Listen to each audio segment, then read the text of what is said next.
And where were you before Canada? So I was born in Sri Lanka, and I was born in '82, and then we once the Civil War there got going, we came, or my parents and I migrated in '88, and I've kind of been in Toronto ever since. Nice. Okay. Uh, how are things today in Sri Lanka? Is there still conflict? I mean, the war came to an end in 2009, the actual civil war, but there's still ongoing issues of the government kind of seizing land, harassing minority communities, Muslim communities, and Tamil communities, and uh, disrupting memorial services to the war and things like that. And so there's still issues. But in terms of the actual civil war, it's come to an end. It came to an end a while ago. Okay. Do you still know people over there? Yeah, I have quite a few friends still living there. I've been back a few times doing interviews and research, and a good chunk of my family is also still in different parts of the country. So yeah, I still have quite a few connections there. Okay. And I know you mentioned your birth year. Would you consider yourself like a Gen X or like a very early millennial? What is 1982? 1982 is probably millennial, I'm guessing, right? So I don't know. I don't know where I fit in terms of my personality, but I guess I'm yeah, if 82 is millennial, then I'm Mhm. in that category. I I remember I had listened to an interview you did. I forget the platform, but I was surprised to hear you're a fan of hip hop music, and it seemed like Mhm. your artists that you liked fit. They're very different from what maybe like a young person today would say is their favorite. It seemed like very um, Right. like lots of 1990s hip hop, early Yeah. 2000s maybe. That was kind of cool. Yeah, no, so yeah, I was a rapper myself from about 98, 96 to 2000, 2004, 2005, I think. And so I'm whoever I grew up with during that period, who kind of matched my own writing style and how I approached it. Yeah, I'm still kind of obsessed with that entire period. The Mhm. recent stuff I'm not the recent stuff. Some of it I like, but yeah, the whole like mumble rap phenomenon and the overuse of the auto tune, like I just find it kind of annoying. Mhm. But Well, really quick, I'm going to give you a proper introduction, Amarnath. For everybody out there, hi, my name is Chris. This is Chee-Tash, and today I'm joined by a guest, Dr. Amarnath Amarasingam from Queen's University, professor, researcher, author. If you'd like, please introduce yourself for the audience. sure, yeah, I'm Amarnath Amarasingam. I'm an associate professor in the School of Religion, cross-appointed to the Department of Political Studies at Queen's University. I study extremism of all stripes, from the far right to jihadist groups to conspiracy theories and online dynamics around extremism and social movements, and a whole host of other issues. So, yeah. Growing up, did you always know that you wanted to go down this path? So it's an interesting story. I mean, I think 9/11 was my first day of undergrad, and so I don't know what I wanted to do in undergrad, but then just seeing 9/11 and then the consequences of 9/11, I kind of got obsessed with history, religious studies, political science, and kind of majored in history, minored in political science and religion, and kind of was studying that stuff pretty closely. I didn't really think about becoming a professor or anything like that, being a full-time researcher, but that eventually kind of seemed like the thing to do because I wasn't really good at anything else. And so it just kind of followed from undergrad to grad school and so on. So yeah, it was kind of the natural progression over time, I think. This area of study regarding conspiracy theories, and I had never really known that this was a highly researched area until I had found out about Dr. Michael Barkin, and I had him on the podcast some time ago. What do you think makes today special for this area of study? I mean, I mean, there were always conspiracy theories, for as far back as I think humans have existed. If you look at, the Protocols of the Elders of Zion, kind of an anti-Semitic hoax document from the early 20th century, you had the Posse Comitatus, and you had the John Birch Society following the Cold War, which basically said that the civil rights movement in the United States was a communist plot, and that there's all this other stuff going on in the country. There were UFO conspiracy theories throughout the 90s. There were the moon landing, et cetera, et cetera. So I think there's always been conspiracy theories. The difference now potentially is the mainstreaming of some of these bad ideas, and that now you're hearing them from the loudest soapboxes, from mainstream television, your political leaders, from the president of the United States on down. These ideas used to be kind of fringe ideas that people held, and whatever research existed into them. Were kind of I don't know, these fun-loving topics that people did, right? So there was all these books that came out in the 90s and 2000s, like the 100 of the world's most funniest conspiracy theories, kind of those kinds of books. And so no one ever really looked at these ideas as a threat to public order, threat to public safety, threat to democracy, threat to our social fabric. And so now I think that's the major shift that's happened, is that people are seeing it as it's influencing elections, it's influencing public health during the pandemic. It's having much more wider societal impact, and so there's a kind of urgency to understand it and study it a bit more, I think. Mhm. So something like maybe years ago where somebody would read, just throwing somebody out there, like Zecharia Sitchin's, and there was that, but today you hear there's a lot of podcasts. History Channel has Ancient Aliens, so it's just grown. It's way more mainstream, like you were saying. Yeah, I mean, I think it's also has kind of spilled over into violence as well, right? So you had the QAnon movement, which has, I think, people have counted over 100 kind of criminal incidents associated with the QAnon movement, from kidnapping of children to storming of people's houses and things like that, including threats against Biden and political officials.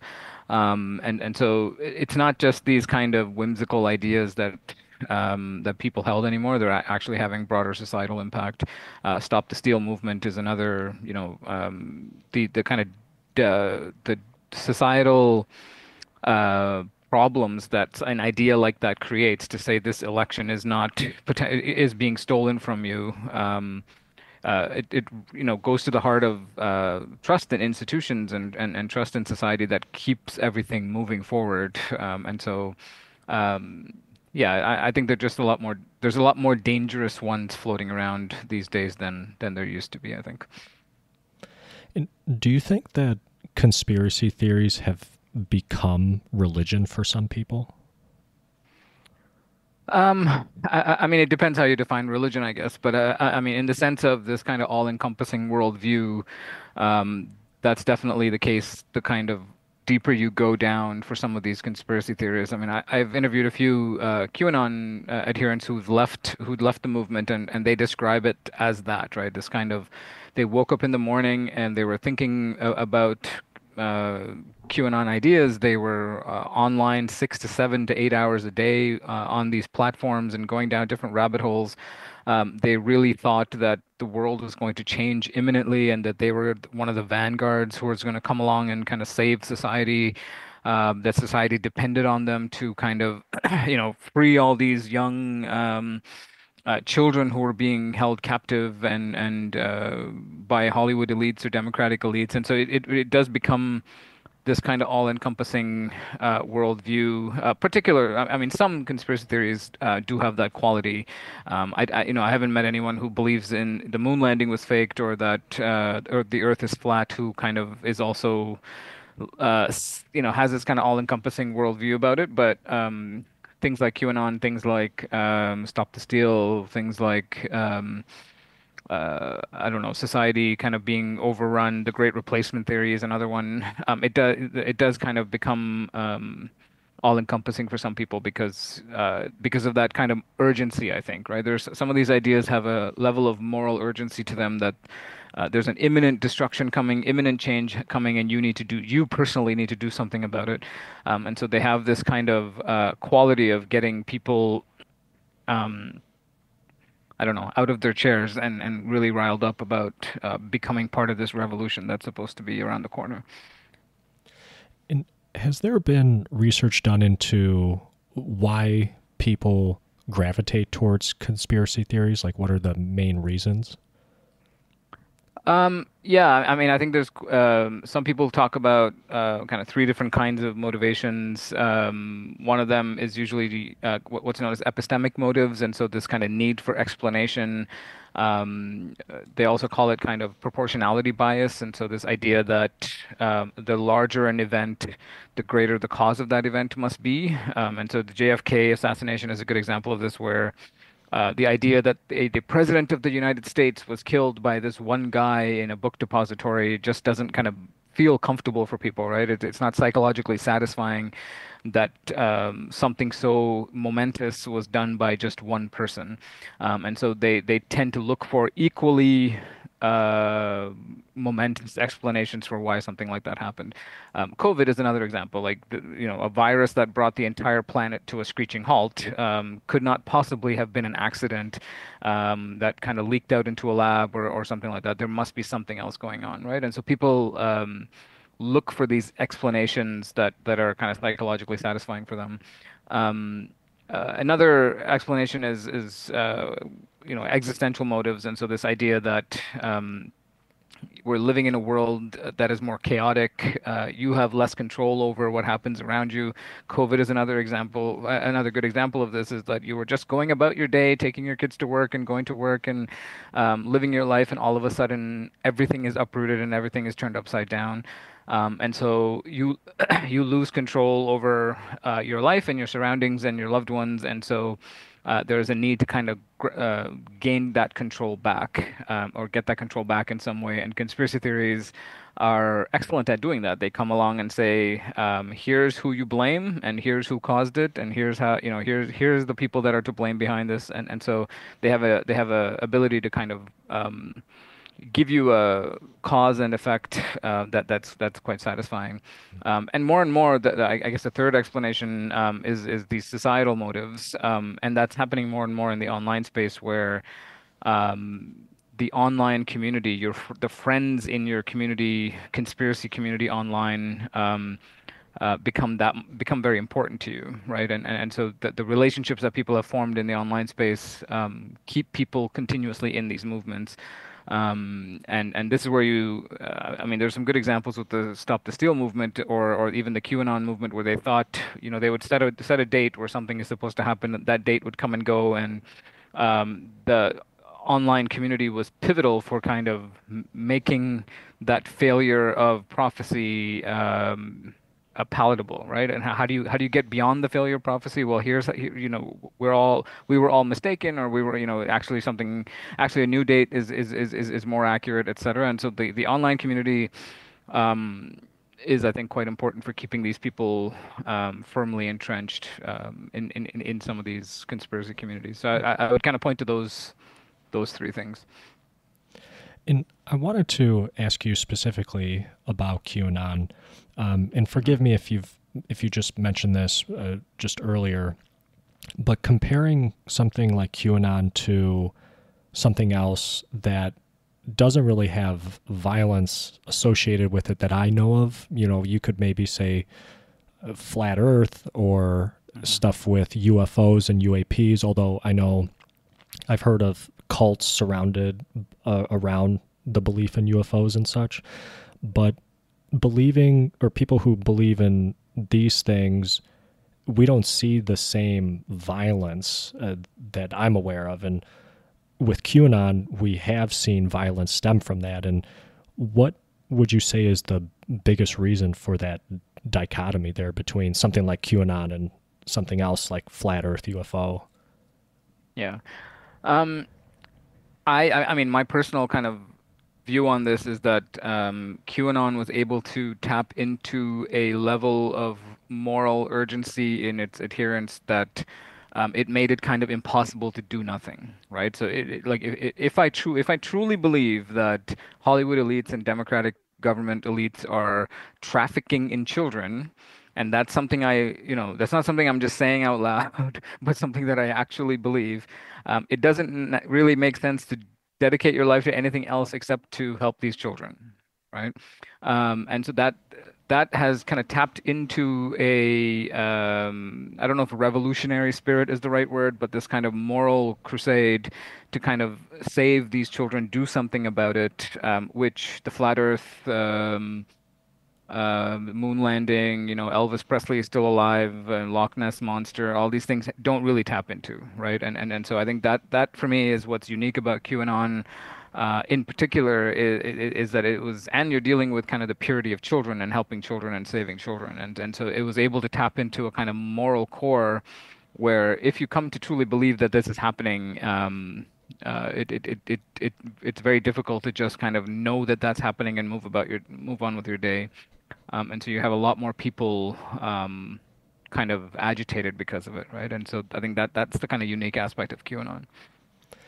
And diving deeper into QAnon, this was something I didn't realize, and I had listened to an interview, or actually, it was a presentation that you gave uh, about how there were other people or other users that were posting in a similar style or similar content Hmm.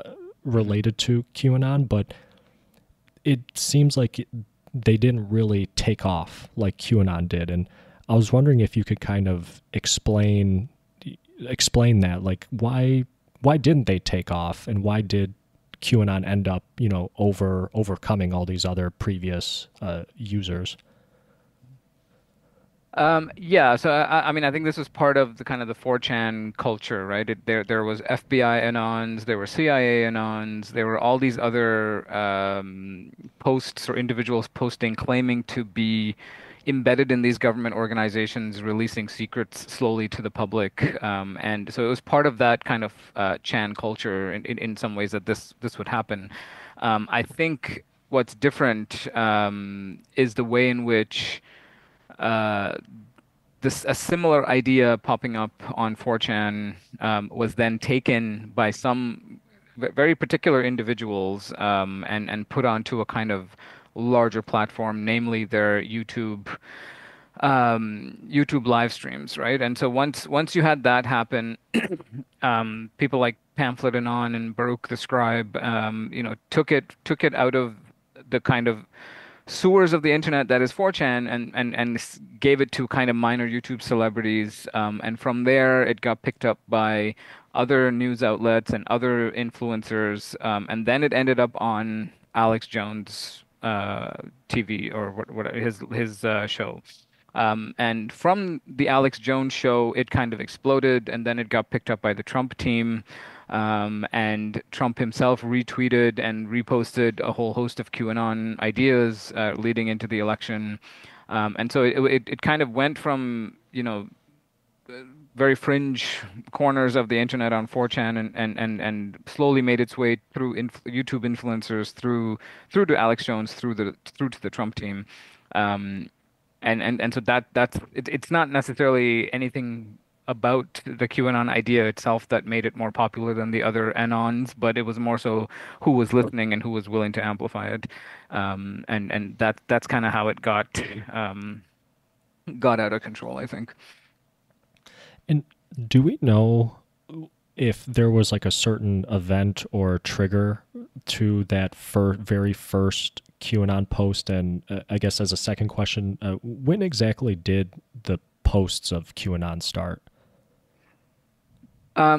So the very first post was in October 2017, October 28th, 2017, where an anonymous user posted that um, Hillary Clinton was about to be arrested, and a whole host of things were about to change. And so that was kind of the first Q post, and then from there there were dozens and dozens of others, kind of posting similar messages from the point of view of, I am part of the kind of pro-Trump resistance inside the government, and there is a deep state of kind of pedophile elites who are trying to, destroy Trump and make sure evil triumphs in the world, etc. And so I think it started in 2017.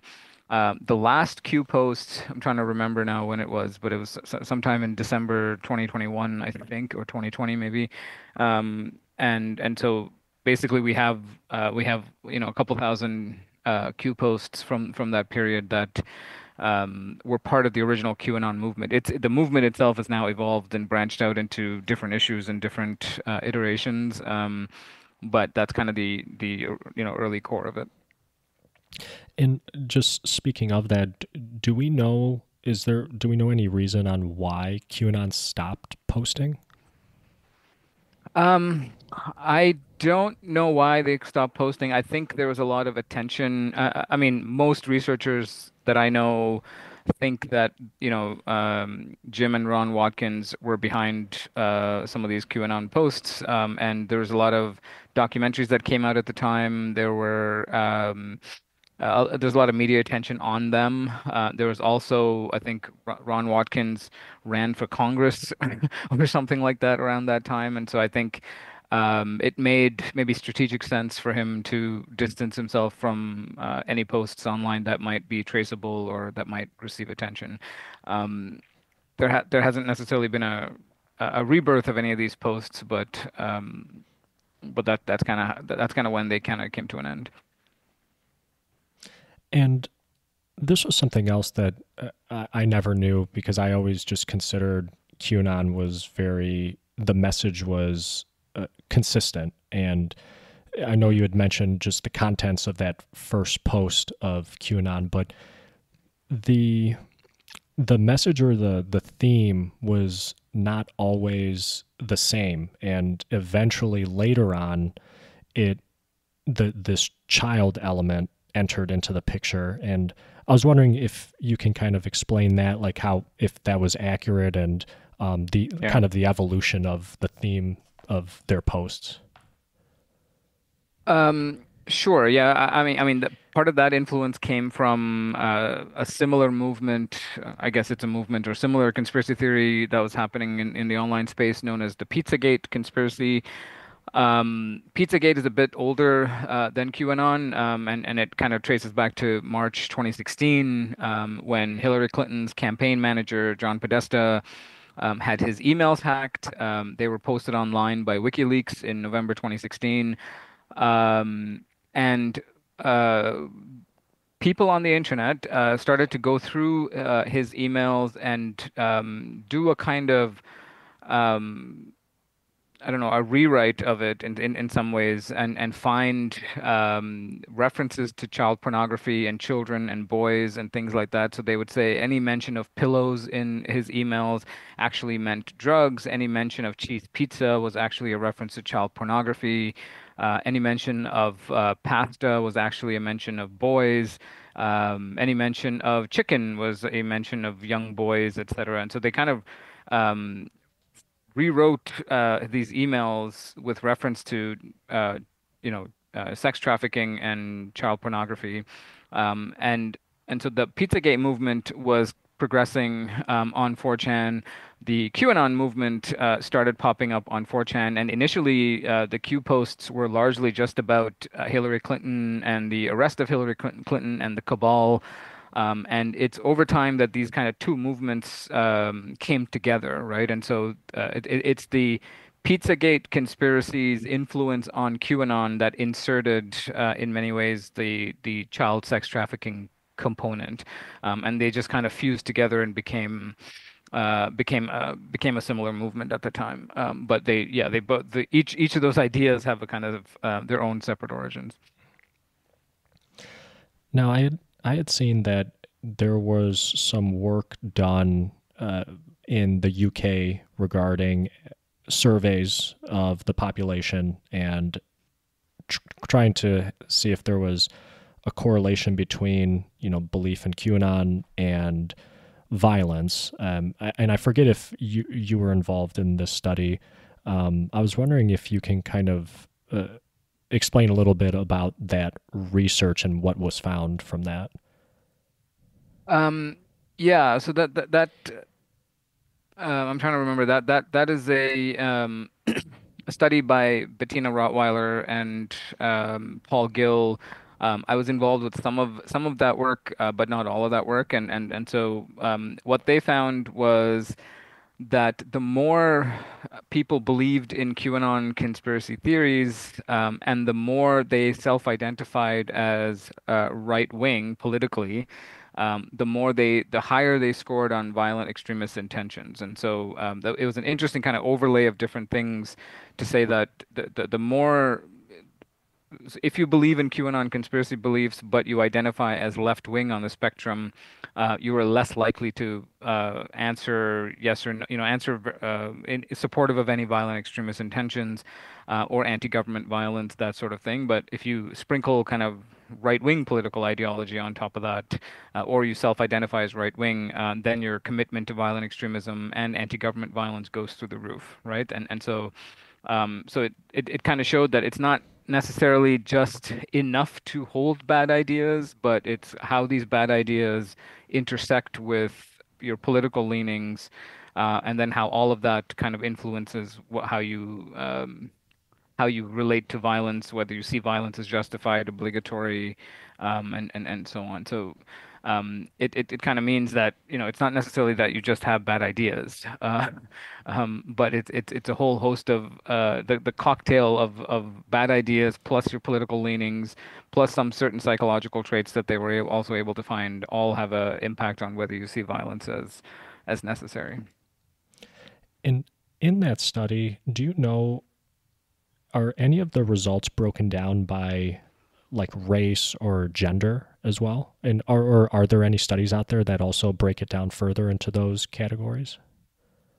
Not that I know of off the top. I know they probably didn't look at that, or haven't looked at that in depth, but that would be an interesting way to go because I do think the intersection of gender and masculine identity as kind of protectors is important. But at the same time, Marc-Andre Argentino, looking at I think the numbers of QAnon cases that he is able to tabulate, over I think over 100 or over 200 now, petty crime plus major crimes, does see a pretty large presence of women who are involved in these cases. And some of the more high profile ones like Jessica Prim and so on are women. And so um, it would be interesting kind of to dig into that more for sure. And do you know, are there any plans to do a study of this magnitude in the US as well? I know that Paul Gill and Bettina Rottweiler are doing a similar survey that they did in Germany and the UK in the US, but I don't think any of the results are in yet. Okay. But they're looking at the intersection between conspiracy theories, public health conspiracies, violent extremism.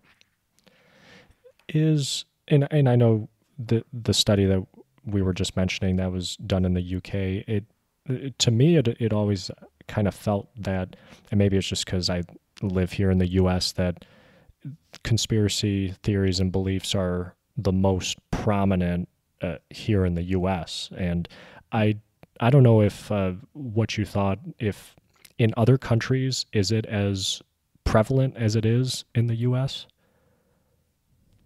Um, I'm not sure there's kind of comparative numbers that could say definitively, but there's definitely conspiracy theories everywhere on the planet. I mean, I think the UK numbers were pretty scary when I think when they asked about Bettina and Paul asked about anti-Semitism, anti-Semitic conspiracy theories, QAnon, and so on. The numbers were 8, 9% of the population.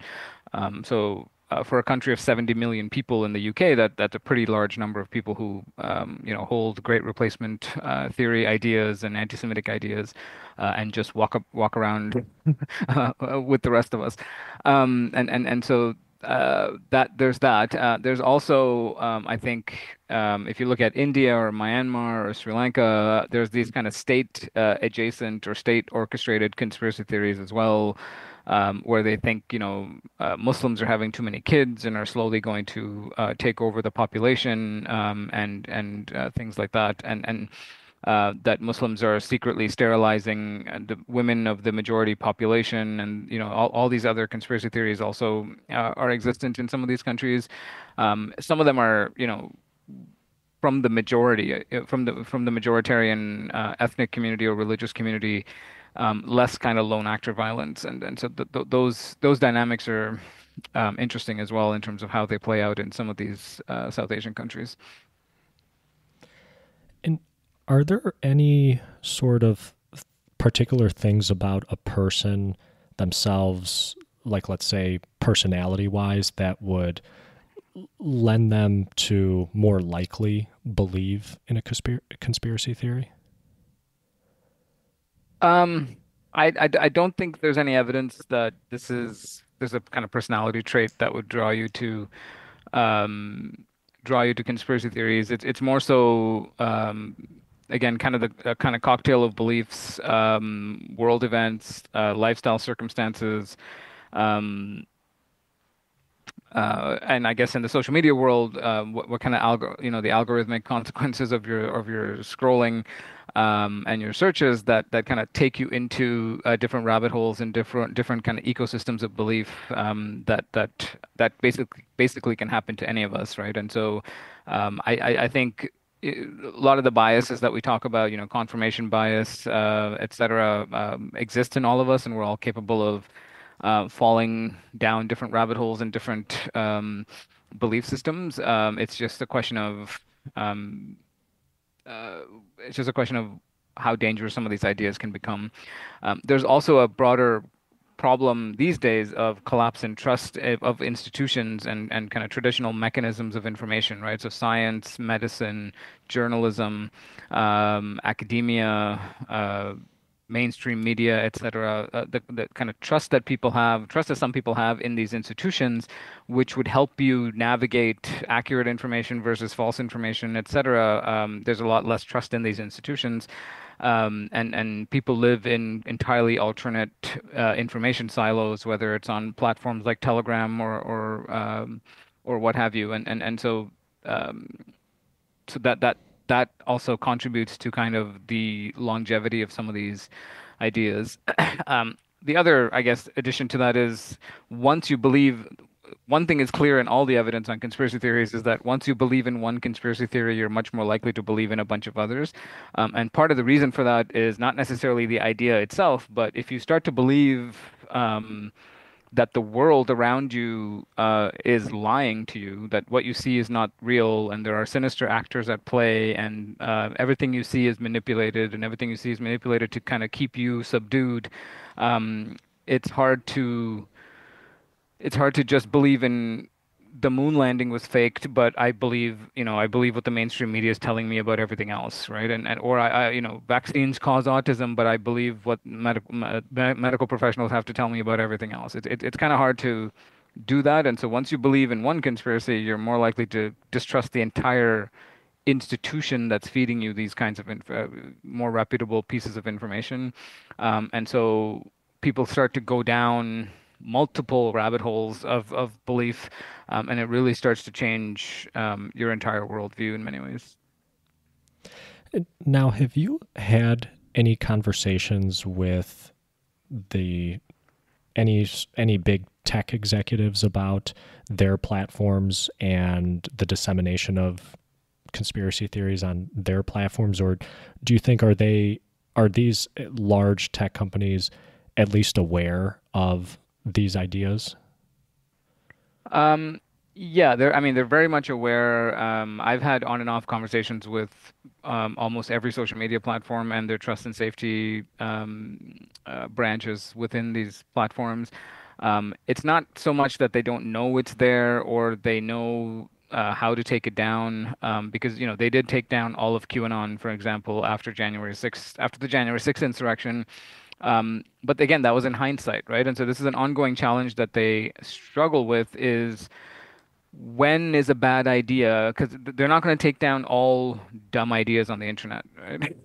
And so when is a dumb idea a dangerous idea, and how do we know that this isn't just bad information online, as opposed to something that's going to cause consequences. And so they left QAnon standing for a long, long time until January 6th, until there was actual incidents of violence, and then they decided to take it all down.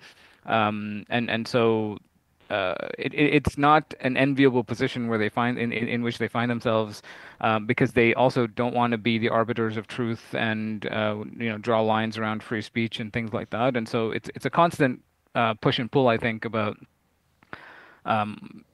what information is just bad information, wrong information that we can correct in other ways, or should just be disinfected by sunlight of these kind of platforms, and what should be taken down, right? And so for example, when ISIS was roaming around Twitter and some of these mainstream platforms, those decisions were quite easy because, nobody wants a beheading video as soon as they log on to Twitter.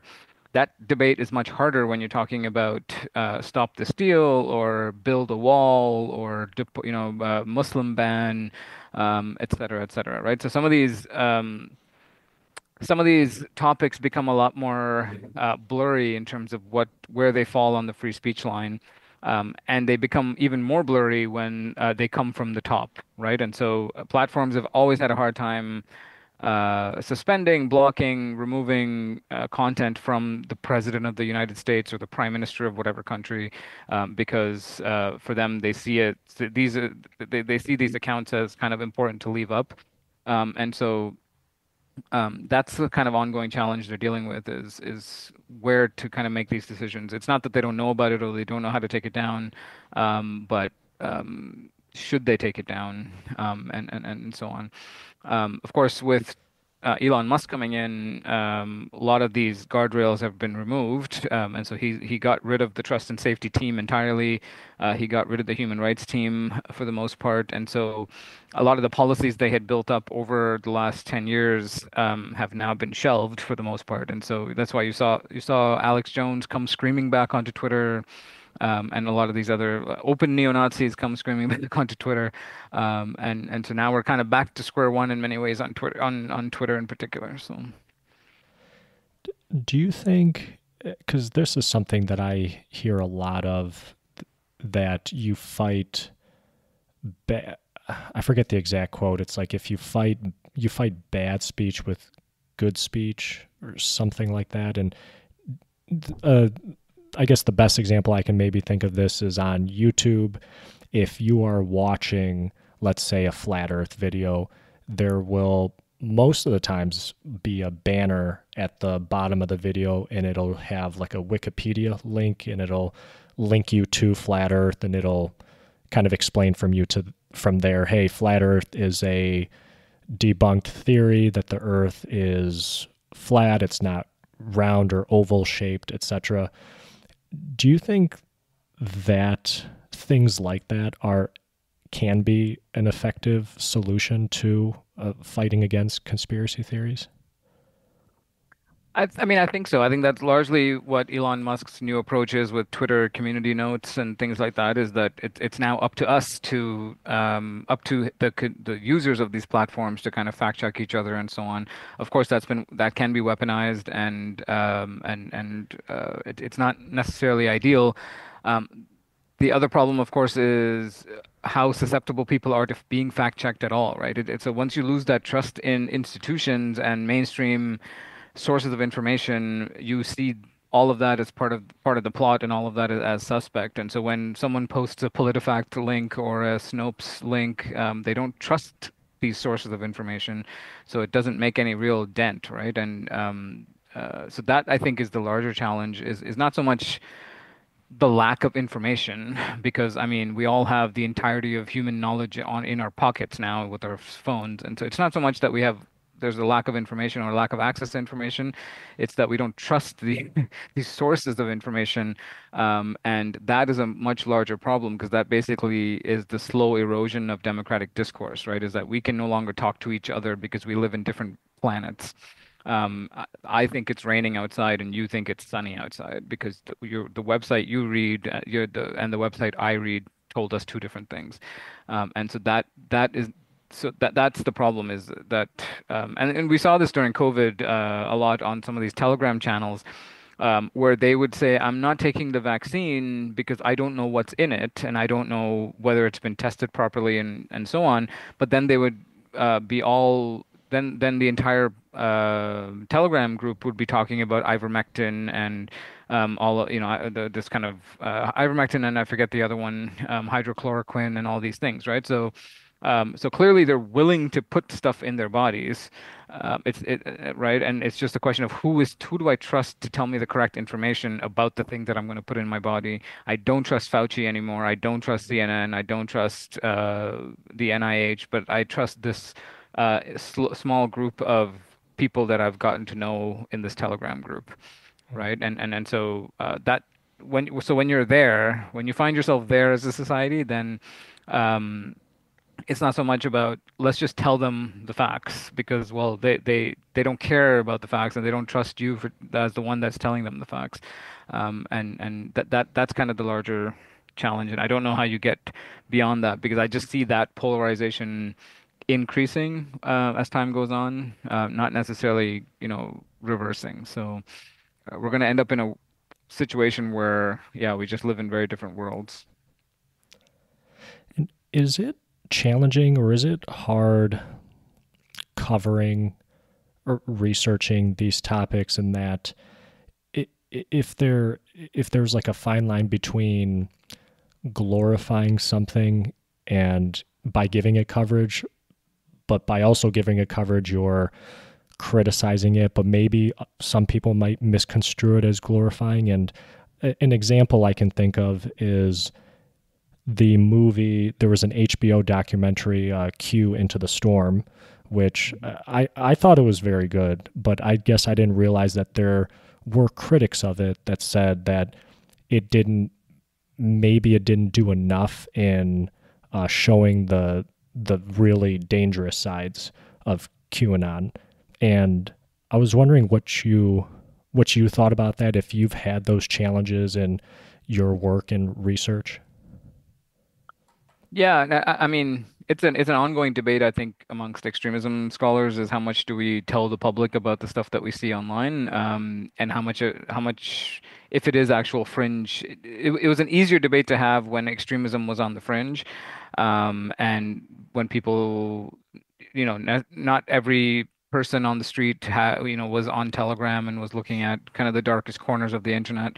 But now I think the debate's changed a bit in the field where because it's so mainstream, because it's so out there, there is a necessity to kind of talk about it and put context to it a little bit more. Um, so, because the argument before was we're exposing people who haven't heard of these ideas before to these ideas, but now that argument's shifted entirely, which is everyone's heard these ideas. They're being spoken from the top highest levels of government and highest levels of media or podcasts and so on. And so now the equation has changed a bit to kind of we need to talk about it and we need to provide, bring our expertise to kind of explain and denounce it in some way. Um, but no, I mean, it's definitely an ongoing conversation in the field, and I've been accused of it myself when I used to interview ISIS fighters and interview neo-Nazis and tweet about it and put that stuff online, where people just said, why are you giving these guys a platform? But I've always said, people need to understand, parents need to understand the kinds of information that their kids are being exposed to, the kind of platforms their children are on, the information their children are getting. It doesn't make any sense for people like us to kind of just know this stuff and keep it in our pockets. And so, um, I've kind of waffled on it over time, I think, but yeah, I'm now on the uh, get all the information, get all the accurate information out there. And I think that's probably more helpful. Now, for the future, where does the future lie for you and your research in? Is there anything that you're currently working on? I mean, so we're finishing, me and Marc Andre are finishing a book on called Dangerous Conspiracies, where we kind of look at the same things we've been talking about today is or how are some conspiracy theories producing violence and others are less dangerous. So that book will be out next year at some point, and um, but yeah, ongoing, I think I'm keeping a close eye on the election results and the consequences that might happen in January, either from the right or the left. And then I think the question for me is much broader in the sense of what does another 4 years of Trump and the people that he seems to be wanting to appoint due to the institutions of the American society, right? What does the FBI look like after 4 years? What does the education department look like after 4 years? What does the Pentagon look like after 4 years? And are we going to, what does NATO look like after 4 years? And what does the Middle East look like after 4 years, right? And I think there are consequences there that we haven't really thought about, and so that's going to be what I'm worried about Mhm. going forward. Well, Amarnath, thank you very much for sitting down with me and having this conversation. Really, really appreciate it. And one final question for you is for people who want to connect with you, how can they do that? I know you have a Twitter. Am I right? Yeah, I'm still on Twitter. Just so my full name, if you type in my full name on Twitter or Blue Sky, you can find me pretty easily. I'm on Google Scholar and academia.edu if you want to see actual publications or read any of the actual publications. You can. My email is pretty easily available online, so if people have follow-up questions or stuff they want to talk about, feel free to email me as well. Awesome. Awesome. Well, I'll include links to those in the description of the episode. And thank you. No, once again, this was a very great conversation. Really fascinated by this topic. And just, yeah, thank you for taking the time and coming on the podcast. Yeah, anytime. Thanks for having me. And for everybody else out there, thank you very much for listening. My name is Chris. This has been Chee-Tash. Take care, everybody.